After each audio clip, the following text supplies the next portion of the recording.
അയ്യ വണക്കം. എന്തൊക്കെ ബഹളമായിരുന്നു. മാലിദ്വീപിൽ ഇന്ത്യൻ പട്ടാളത്തിന് പകരം സിവിലിയൻ ക്രൂ ഇറങ്ങുന്നു. ഇന്ത്യക്കാർക്ക് മുഴുവൻ വൃത്തിയും എടുക്കുമില്ല. ലക്ഷദ്വീപിന് പകരമാവില്ല മാലിദ്വീപ്. വാഴ വെക്കട്ടെ, വാഴ കൊലയ്ക്കട്ടെ, കൊല വെട്ടട്ടെ, അവസാനം എന്തോന്നെടുത്തിട്ട് വെട്ടും എന്നാണ് നാട്ടുകാർ മുഴുവൻ ഇപ്പം മാലിദ്വീപിലെ പ്രസിഡന്റിനോട് ചോദിച്ചുകൊണ്ടിരിക്കുന്നത്. ഇന്ത്യയോട് കടാശ്വാസം ചോദിച്ചിരിക്കുകയാണ് മാലിദ്വീപ് എന്ന് പറയുന്നത്. മാലിദ്വീപ് ഇപ്പൊ പഴയ മാലിദ്വീപ് അല്ല, കിട്ടേണ്ടത് കിട്ടിയപ്പം മാലിദ്വീപിന് കൃത്യമായിട്ട് കാര്യങ്ങൾ മനസ്സിലാകുന്നുണ്ട് എന്നുള്ളതാണ് മാലിദ്വീപിലെ വേട്ടാവളയനായിട്ടുള്ള പ്രസിഡന്റ് മുഹമ്മദ് മൊയ്സു കഴിഞ്ഞ ദിവസം പ്രാദേശിക മാധ്യമത്തിന് കൊടുത്ത അഭിമുഖത്തിൽ നിന്ന് നമുക്ക് മനസ്സിലാക്കാനായിട്ട് സാധിക്കുന്നത്. പിന്നെ മാലിദ്വീപ് എന്ന് പറഞ്ഞ രാജ്യം ഇന്ത്യക്ക് ഒരു ഏരിയൊന്നും അല്ല, അത് വേറൊരു കാര്യമാണ്. മാലിദ്വീപ് നരേന്ദ്രമോദിക്ക് ഇങ്ങനെ കയ്യിലെടുത്ത് വെച്ച് പൊടിച്ചു കളയാൻ പോലും ഉള്ളതില്ല എന്നുള്ളത് നമുക്ക് വ്യക്തമായിട്ട് അറിയാം.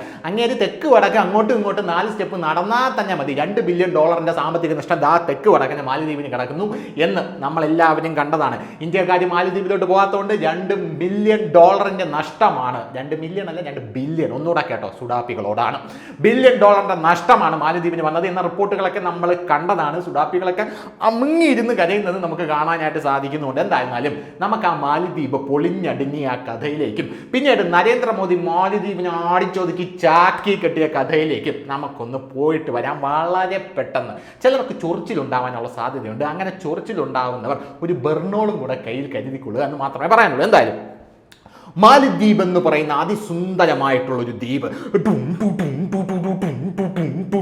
ഇന്ത്യയുമായിട്ട് വളരെ സൗഹൃദത്തിലായിരുന്നു മാലിദ്വീപ് പൊക്കോണ്ടിരുന്നത്. മാലിദ്വീപിന്റെ ഏറ്റവും വലിയ പ്രത്യേകത എന്ന് പറയുന്നത് മാലിദ്വീപിൽ ആര് അധികാരത്തിൽ വന്നാലും അവർ ആദ്യം വരുന്നത് ഇന്ത്യയിലേക്കാണ്. ഇന്ത്യൻ പ്രധാനമന്ത്രിയുടെ കാല് തൊട്ട് കണ്ണിൽ വെച്ചതിന് ശേഷം മാത്രമേ അവർ വേറെ എങ്ങോട്ടേയും പോവുകയുള്ളൂ, GCC കൺട്രി ഉൾപ്പെടെ. അങ്ങനെ ഇരിക്കുമ്പോഴാണ് മാലിദ്വീപിൽ ഒരു വേട്ടാവളിയനായിട്ടുള്ള പ്രസിഡന്റ് അധികാരം ഏൽക്കുന്നത്. മാലിദ്വീപിൽ മുഹമ്മദ് മൊയ്സു എന്ന് പറയുന്ന ഒരു വന്യ ഫ്രാഡ് അധികാരത്തിലേറ്റ് കഴിഞ്ഞ ശേഷം ഇന്ത്യ ഇങ്ങനെ വെയിറ്റ് ചെയ്തു. ഇന്ത്യയിലേക്ക് ആദ്യം വരുമോ എന്ന് നമുക്ക് നോക്കാമല്ലോ, വന്നില്ല. ഈ കള്ളപ്പുല്ല് ആദ്യം കയറിപ്പോയത് UAE-ലോട്ടാണ്. പിന്നെ GCC രാജ്യമല്ലേ, മാതൃ രാജ്യമല്ലേ, കയറി പൊക്കോട്ടെ എന്ന് നമ്മൾ വിചാരിച്ചു. അത് കഴിഞ്ഞ് നമ്മൾ വെയിറ്റ് ചെയ്തു, മാലിദ്വീപിൽ നിന്ന് ഇന്ത്യയിലേക്ക് വരുമോ എന്നൊന്നുകൂടെ കാണണമല്ലോ, അല്ലെങ്കിൽ UAE-ൽ പോയി അതുവഴി ഇന്ത്യയിലേക്ക് വരുമോ എന്നെങ്കിൽ നമുക്കൊന്നും അറിയണമല്ലോ. പക്ഷേ വന്നില്ല.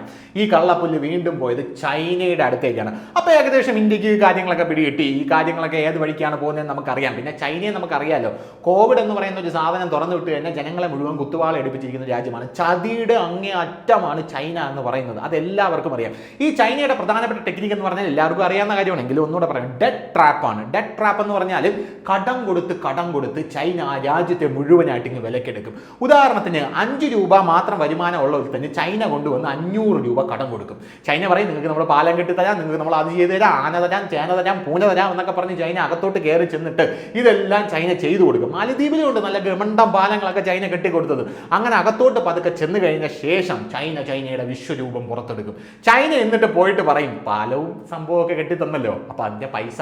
അപ്പൊ തിരിച്ച് അവിടെയുള്ള ആൾക്കാർ പറയും, പൈസ ഇപ്പൊ വേണോന്നല്ലല്ലോ പറഞ്ഞിരുന്നത്, പൈസയായിട്ട് തരണ്ട, ഒരു കാര്യം ചെയ്യൂ, ഇപ്പൊ ശ്രീലങ്കയിലാണെങ്കിൽ ആ ഒരു ഹമ്പന്തോട്ട തുറമുഖമില്ലേ, അത് നമ്മുടെ പേരിൽ ഇങ്ങോട്ട് എഴുതി തന്നോളൂ. അപ്പോൾ ശ്രീലങ്ക ചോദിക്കും, എങ്ങനെ?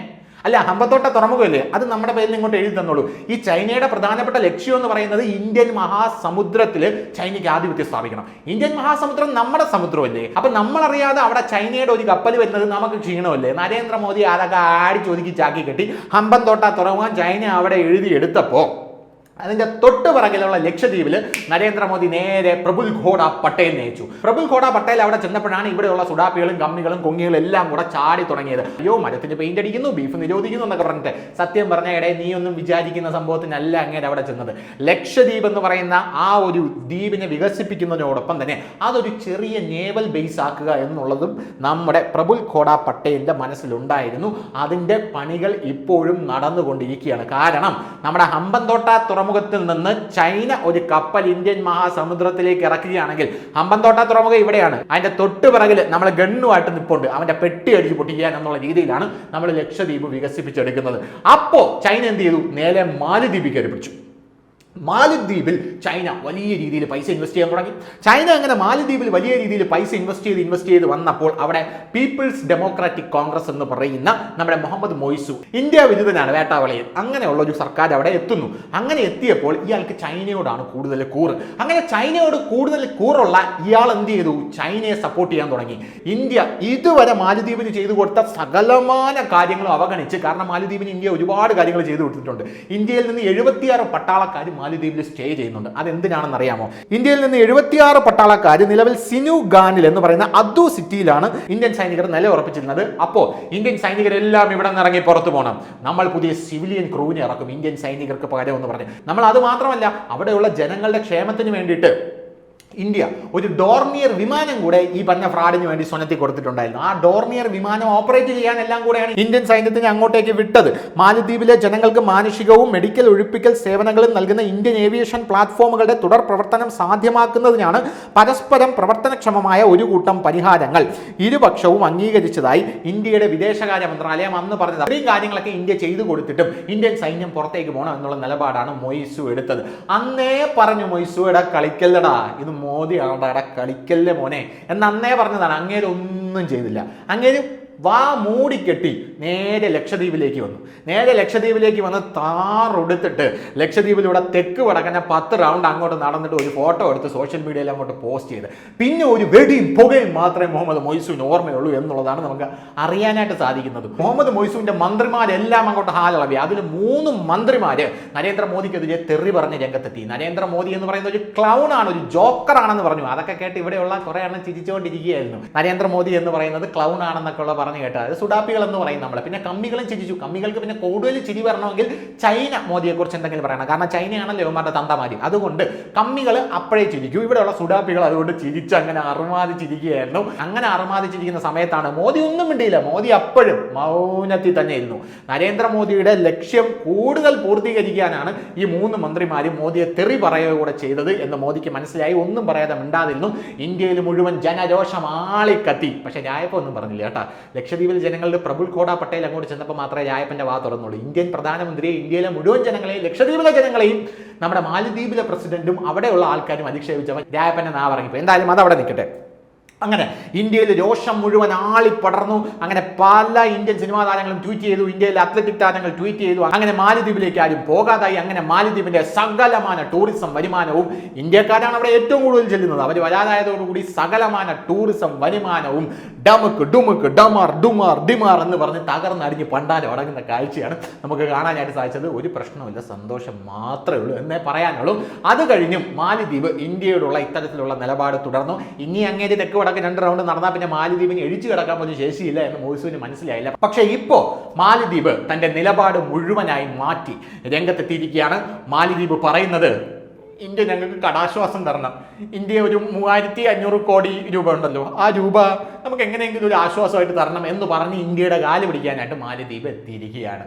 അതാണ് കാലത്തിന്റെ കാവ്യനീതി എന്ന് പറയുന്നത്. കഴിഞ്ഞ ദിവസങ്ങളിൽ അനൗദ്യോഗികമായ റിപ്പോർട്ട് ഉണ്ടായിരുന്നു. മാലദ്വീപിന് ചൈന കൊടുത്ത പൈസയൊക്കെ ചൈന എപ്പോൾ തരും എന്ന് പറഞ്ഞ് ചോദിച്ചുകൊണ്ടിരിക്കുന്നതായിട്ടുള്ള റിപ്പോർട്ടുകൾ അനൗദ്യോഗികമായിട്ട് പുറത്തു വന്നിട്ടുണ്ടായിരുന്നു. ട്വിറ്ററിലാണ് ഈ പല റിപ്പോർട്ടുകളും പുറത്തു വരുന്നത്. അപ്പോൾ അങ്ങനെ ഈ അനൗദ്യോഗികമായ റിപ്പോർട്ടുകൾ പുറത്തു വന്ന സ്ഥിതിക്ക് ഇന്ത്യയുടെ അടുത്ത് വന്നിട്ട് മാലദ്വീപ് പ്രസിഡന്റ് വലിയ രീതിയിൽ കരഞ്ഞ് മൂക്ക് വിഴിഞ്ഞ് കൈയൊക്കെ ചുംബിച്ച് ഇങ്ങനെ കഷ്ടപ്പെട്ട് നിൽക്കുകയാണ് എന്നാണ് നമുക്ക് അറിയാനായിട്ട് സാധിക്കുന്നത്. അധികാരത്തിലെത്തിയതിന് പിന്നാലെ ഇന്ത്യ വിരുദ്ധ നിലപാട് കർശനമാക്കുകയും ചൈനയോട് ചായുകയും ചെയ്ത മാലദ്വീപ് പ്രസിഡന്റ് മുഹമ്മദ് മൊയ്സു സ്വരം മാറ്റുന്നു എന്ന റിപ്പോർട്ടുകൾ എല്ലാ മാധ്യമങ്ങളിലും വന്നു കഴിഞ്ഞു. ഇന്ത്യ മാലദ്വീപ് അടുത്ത സഖ്യകക്ഷിയായി തുടരുമെന്നും ദ്വീപ് രാഷ്ട്രത്തിനുള്ള കടാശ്വാസം തുടരണമെന്നും മൊയ്സു അഭ്യർത്ഥിച്ചു. കഴിഞ്ഞ കൊല്ലം അവസാനത്തോടെ $40.9 കോടി ഏകദേശം 3500 കോടി രൂപ കടബാധ്യതയാണ് ഇന്ത്യയുമായി മാലദ്വീപിനുള്ളത്. ഇതിനാണ് ആശ്വാസം തേടിയിരിക്കുന്നത്. വ്യാഴാഴ്ച പ്രാദേശിക മാധ്യമമായ മീഹാരുവിന് നൽകിയ അഭിമുഖത്തിലാണ് മൊയ്സു നിലപാട് മാറ്റിയത്. മാലദ്വീപിന് സഹായം നൽകുന്നതിൽ ഇന്ത്യ നിർണായക കക്ഷിയാണ്. അവർ ഒട്ടേറെ പദ്ധതികളും രാജ്യത്ത് നടപ്പാക്കിയിട്ടുണ്ട്. മാലദ്വീപിന്റെ ഏറ്റവും അടുത്ത സഖ്യകക്ഷിയായി ഇന്ത്യ തുടരുമെന്ന കാര്യത്തിൽ ആർക്കാണ് ഇത്ര സംശയം? ഞങ്ങളും ഇന്ത്യ ഒറ്റക്കെട്ടാണ് എന്നാണ് മാലദ്വീപിലെ പ്രസിഡന്റായിട്ടുള്ള മുഹമ്മദ് മൊയ്സു പറയുന്നത്. എന്തായിരുന്നാലും ചൈന മൊത്തത്തിൽ കയറി പിടുങ്ങിക്കൊണ്ട് പോകുന്നതിന് മുമ്പേ ഇന്ത്യയോട് ആഭിമുഖ്യം കാണിക്കുന്നതാണോ എന്ന് നമുക്കറിയില്ല. പിന്നെ മാലദ്വീപിൽ തെരഞ്ഞെടുപ്പ് വരാൻ പോകുന്നതുകൊണ്ട് തന്നെ അതിനുള്ള ഒരു അടവാണോ എന്നും അറിയില്ല. പിന്നെ മാലദ്വീപിലെ ജനങ്ങളുമായിട്ടൊക്കെ പല ആൾക്കാരും ഇന്ത്യക്കാരി തന്നെ സംസാരിക്കുന്നതിൽ നമുക്ക് മനസ്സിലാക്കാൻ സാധിക്കുന്നത് ഈ വേട്ടാവളിയെ കൊണ്ട് അവന്മാർക്കും ഭയങ്കര തലവേദനയാണ്. എങ്ങനെയെങ്കിലും ഈ കള്ളപ്പുല്ലിനെ അടിച്ചു കെട്ടി ചാക്കിലാക്കി മാലദ്വീപിൽ എവിടെയെങ്കിലും കൊണ്ട് താത്താ മതി എന്നുള്ള രീതിയിലാണ് അവരിയ്ക്കുന്നത്. പ്രതിപക്ഷത്ത് നിൽക്കുന്നവരും ഇന്ത്യക്ക് അനുകൂലമായിട്ടുള്ള നിലപാടാണ് എടുക്കുന്നത്. ഈ കള്ളപ്പുല്ല് മാത്രമാണ് ഇന്ത്യക്ക് എതിരെ നിലപാടെടുക്കുന്നത് എന്ന് നമുക്ക് കൃത്യമായിട്ട് മനസ്സിലാക്കാം. അതിപ്പോൾ തുർക്കിയിലും എർദോഗാൻ വരുമ്പോൾ ഇന്ത്യക്കെതിരെയുള്ള നിലപാടാണല്ലോ എടുക്കുന്നത്. പക്ഷേ ഇപ്പോൾ ഇന്ത്യക്കെതിരെയുള്ള നിലപാട് എടുത്തു കഴിഞ്ഞാൽ തുർക്കിക്ക് മുകളിലൂടെ പറക്കുന്നത് ഇന്ത്യയുടെ വിമാനങ്ങളായിരിക്കില്ല. കാരണം ഇസ്രായേലിൻ്റെയും അമേരിക്കയുടെയും ഒക്കെ വിമാനങ്ങളായിരിക്കും. നരേന്ദ്രമോദി ഒന്നും ചെയ്യേണ്ട, അങ്ങേര് കാല് ചുമ്മാ കാലിൻ്റെ മേലെ കയറ്റി വെച്ച് ഒന്ന് ഇരുന്നാൽ മാത്രം മതി, അങ്ങേർക്ക് അതിൻ്റെ പാട് മാത്രമേ ഉള്ളൂ. നമ്മുടെ ചൈന ലഡാക്കിൽ വന്ന് മാന്താൻ പോയപ്പോഴും ഉത്തരാഖണ്ഡിൽ വന്ന് മാന്താൻ പോയപ്പോഴും അവിടെ പറന്നത് ഇസ്രായേലിൻ്റെ ഡ്രോണും പിന്നെ അമേരിക്കൻ സൈനികരും ഇന്ത്യൻ സൈനികരും തമ്മിലുള്ള സംയുക്ത അഭ്യാസവുമാണ്. ഇത് കണ്ട് ചൈന ഒന്ന് കിടുകിടാ പറച്ച് പിന്നോട്ട് മാറുന്ന കാഴ്ചയൊക്കെ നമ്മൾ കണ്ടതാണ്. അതുകൊണ്ട് കൂടുതൽ കളിക്കണ്ട, കണ്ണാ പണ്ണിങ്കത കൂട്ടമാ വരുവാണ്, സിംഗം സിംഗിളത്ത വരും. കൂടുതൽ വാർത്തകളും വിശേഷങ്ങളും നിങ്ങളിലേക്ക് എത്താൻ ABC മലയാളം സബ്സ്ക്രൈബ് ചെയ്യുക, ബെൽ ബട്ടണും അമർത്തുക.